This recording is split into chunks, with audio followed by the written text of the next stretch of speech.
Hello guys, today we've got the JBL Quantum 650 headphones and I'm going to show you how to pair them with your Windows PC. Of course using Bluetooth because we have a tutorial on how to pair your headphones using the 2.1 GHz with any device. So this is the Bluetooth version. At first here, click with the right mouse button or 2 fingers on your touchpad, the Windows button. Click Settings, and here go to Bluetooth and Devices.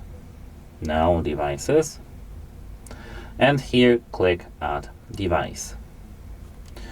Click Bluetooth, and now take your headphones into your hands and find this switch. Pull this switch until you see here the blue light pulsing, like now, and now from the list select your JBL headphones. As you can see, JBL Quantum 650. Hover them, click and connect, and you're good to go. Goodbye.